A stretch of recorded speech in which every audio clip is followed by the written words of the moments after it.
Entre os 6 biomas brasileiros, o Cerrado é considerado um bioma de transição. Ele encosta na Caatinga, no Nordeste, ele conversa com a Mata Atlântica, ele tem um pedaço de transição com o bioma amazônico, ele roça o Pantanal, ou seja, dos 6 biomas, praticamente ele tem uma relação direta com 5 biomas. Hoje nós queremos conversar sobre o Cerrado com o professor, doutor, pesquisador Altair Salles Barbosa.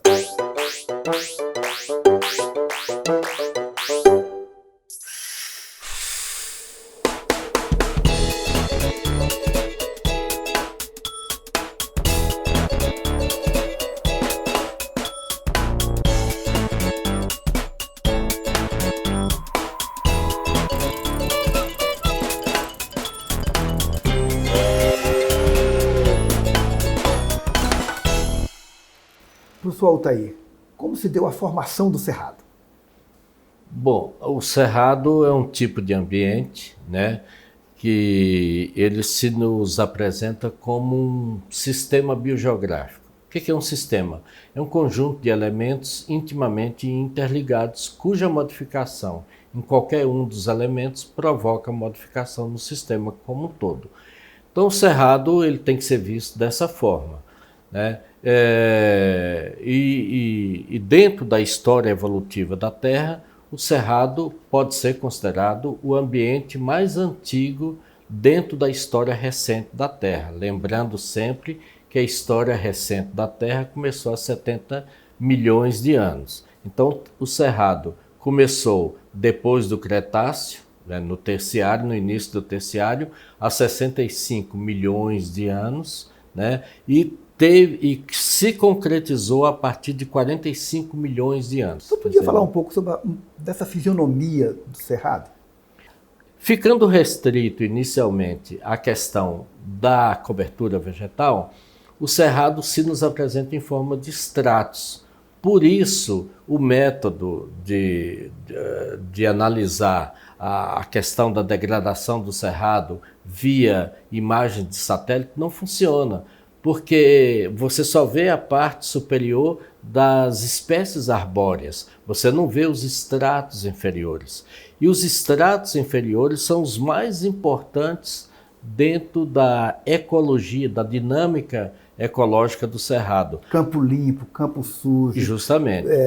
Mata de transição, mata de galeria. Isso. No caso dos campos, por exemplo, ele tem um extrato gramíneo. Você tem a gramínea natural, cujas raízes viajam quilômetros e metros de profundidade em relação à superfície do solo.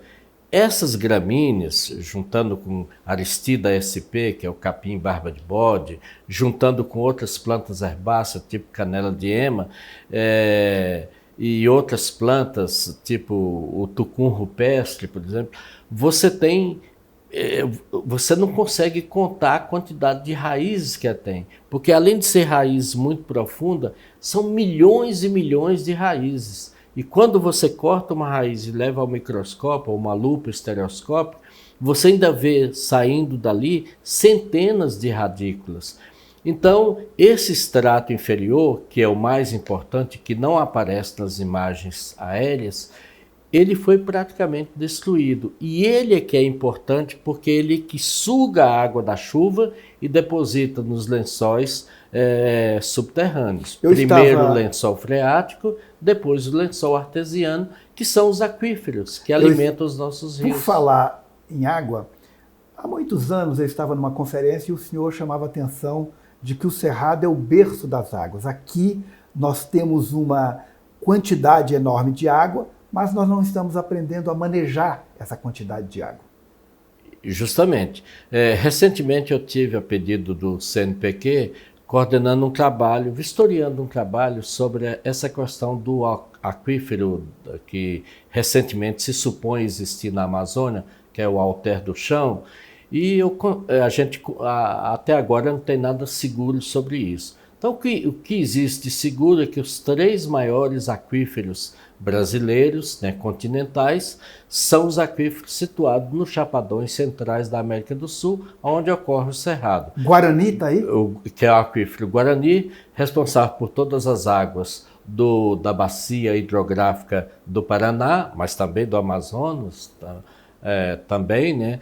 O aquífero Urucuia, responsável por toda a alimentação das águas do São Francisco, da bacia do Parnaíba, Maranhão, né? E também do Tocantins. E o aquífero Bambuí, que é responsável em grande parte pela alimentação também do Rio São Francisco e do rio e da bacia do Parnaíba.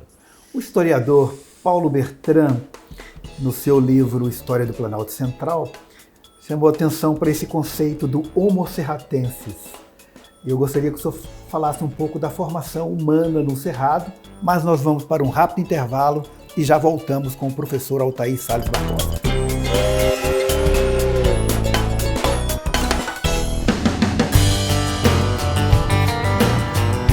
Hoje eu quero te convidar para conhecer o que cerca de 80% da população não conhece.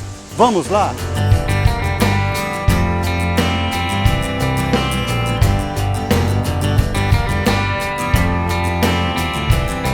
Pequenas atitudes fazem grande diferença. Então vamos passar algumas importantes sugestões. Na hora que for descartar sua caixinha de leite ou suco, corte no cantinho para escoar todo o líquido. Resíduos de serviços de saúde não é lixo comum e nem reciclável.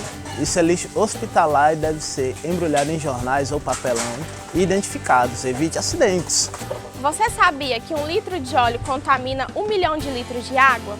Ao descartar o seu óleo usado, deposite em uma vasilha plástica e tampe bem, destinando assim para a coleta seletiva. Sobras de alimentos você pode destinar para o lixo comum ou compostar. O vidro, plástico, papelão, metal, isopor são recicláveis e devem ser destinados para a coleta seletiva. Você que tem animal doméstico, recolha as fezes e dê destino junto ao lixo do seu banheiro. Separe, não pare, o meio ambiente agradece.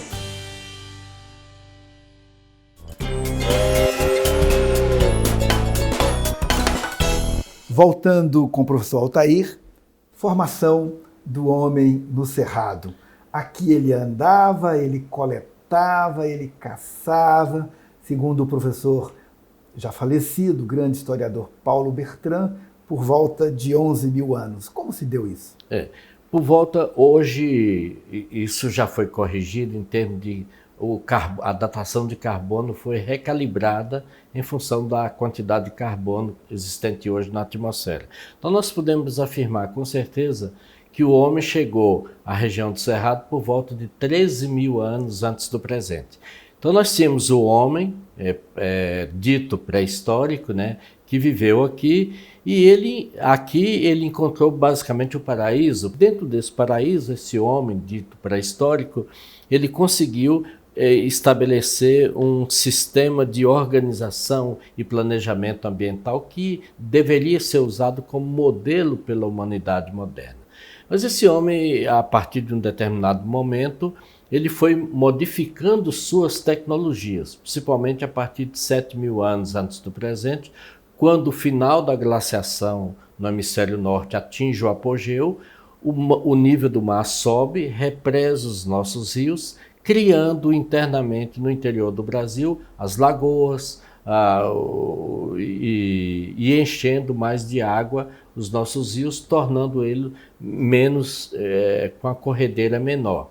O senhor também participou da constituição do Simpósio Ambientalista Brasileiro no Cerrado, que é um pouco desse resgate científico, de educação. O simpósio já está indo para a sua 22ª edição. Quais os desafios do Cerrado hoje? Quais os desafios do simpósio?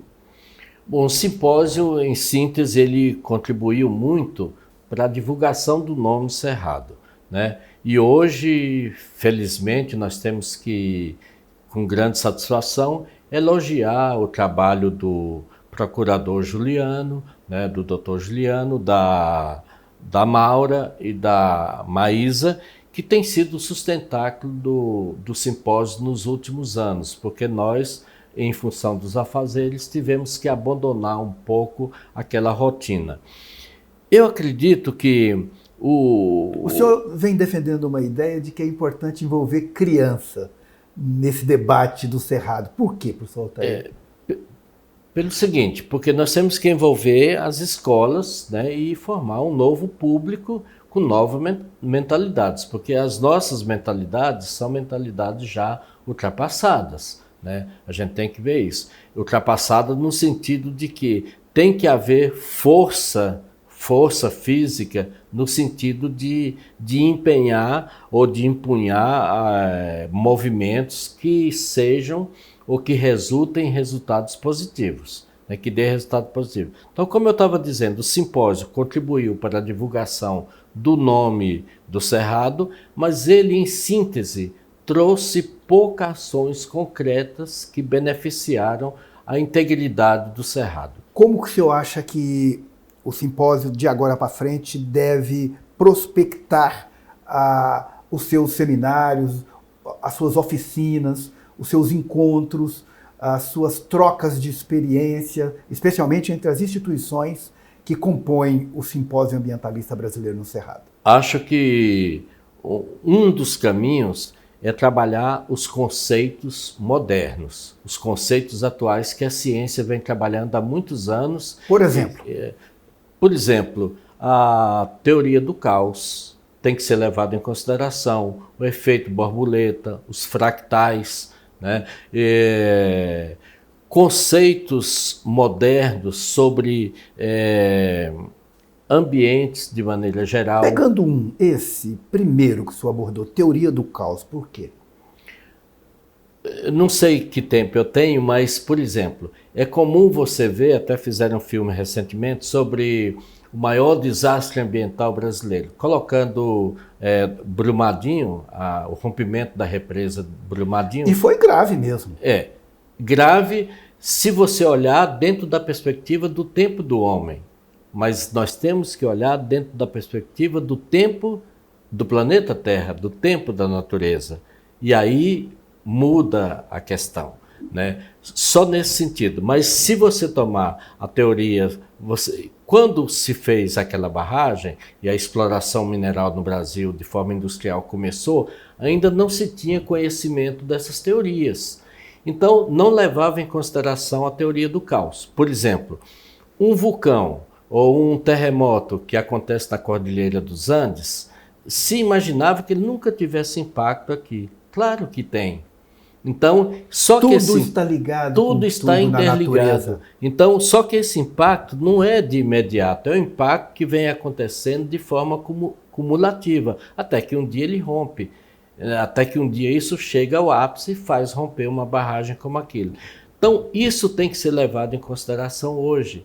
E antigamente, quando foi construído, não era. Então, a mudança de conceitos é fundamental. Por exemplo, hoje se utiliza muito o conceito bioma para caracterizar uma matriz ambiental. Como o senhor caracterizaria hoje bioma cerrado? Qual o conceito? Então, o professor Absabe, em 1977, já tinha chamado a atenção que é um conceito inadequado, porque ao se falar de bioma, você está ressaltando o elemento vegetal. O que caracteriza um ambiente seria a formação vegetacional daquele ambiente. No entanto, hoje nós sabemos que o conceito de meio ambiente ele é um sistema integrado que envolve a atmosfera, que envolve hidrosfera, que envolve litosfera e que envolve a biosfera, né? A vida em toda a sua plenitude. Então, se você não entender o meio ambiente com todos esses elementos, você vai continuar trabalhando sobre conceitos errados, difundindo conceitos errados. E aí você não contribui para a boa formação educativa dos nossos jovens. Ao agradecer o professor Altair, ele nos aponta numa direção que é fundamental aprender a reler o Cerrado. E a partir dessa releitura, contribuir para a qualidade de vida no Cerrado, respeitando a sua rica biodiversidade, associado aos povos que vivem no Cerrado, às denominações tribais, aos quilombolas, aos jaraizeiros, raizeiros, ou seja, aqueles que aqui estavam há muitos e muitos anos e que hoje não são reconhecidos, não têm valor, ao contrário, são agredidos. Fica essa chave de leitura deixada pelo professor Altair Salles Barbosa. Nós precisamos aprender a reler o Cerrado com as categorias modernas da ciência hoje. Até! Nossa dica de leitura de hoje é O Livro da Terra, de Altair Salles Barbosa. Vale a pena conferir!